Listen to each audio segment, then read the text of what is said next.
was young. Son, your life's an open book.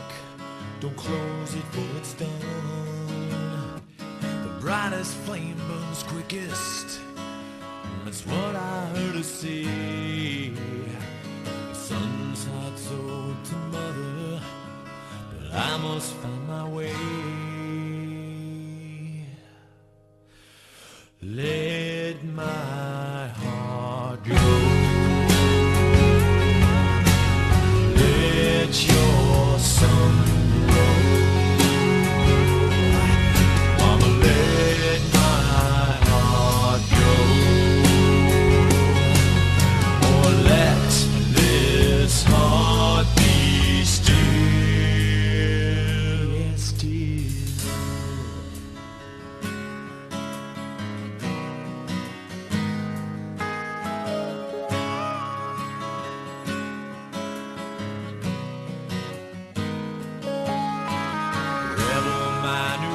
Name, wild blood in my veins, apron the strings around my neck, the mark that still remains. Left home at an early age, what I heard was wrong. I never asked forgiveness, but what is said is done.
Barkamendu galdez nago jinkoari, eta gero jende honek zierorori. Egin badauzi eto benik dolu du segurki, jinkua barka dezakula bat pederari. Pelegria naiziela presentian, sainak esera joaiteko deseinian, devozione hartu nian aspaldian dian, konplitzera bagoatzu jinkoarekin batian.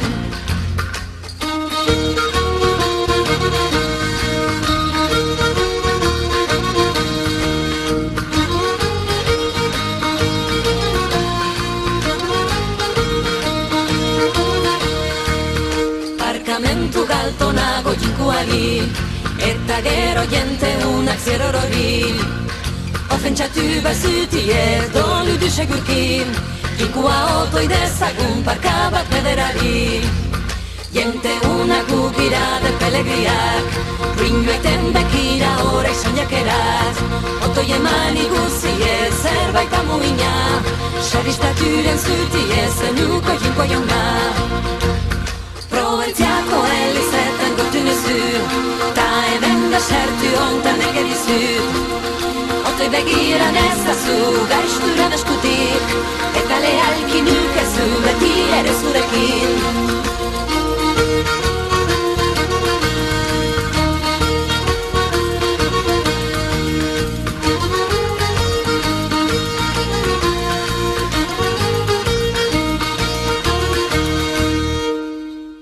Barkamendu galdez nago jinkuari, eta gero jende honak ziron hori.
パパパパパパパパパパパパパパパパパパパ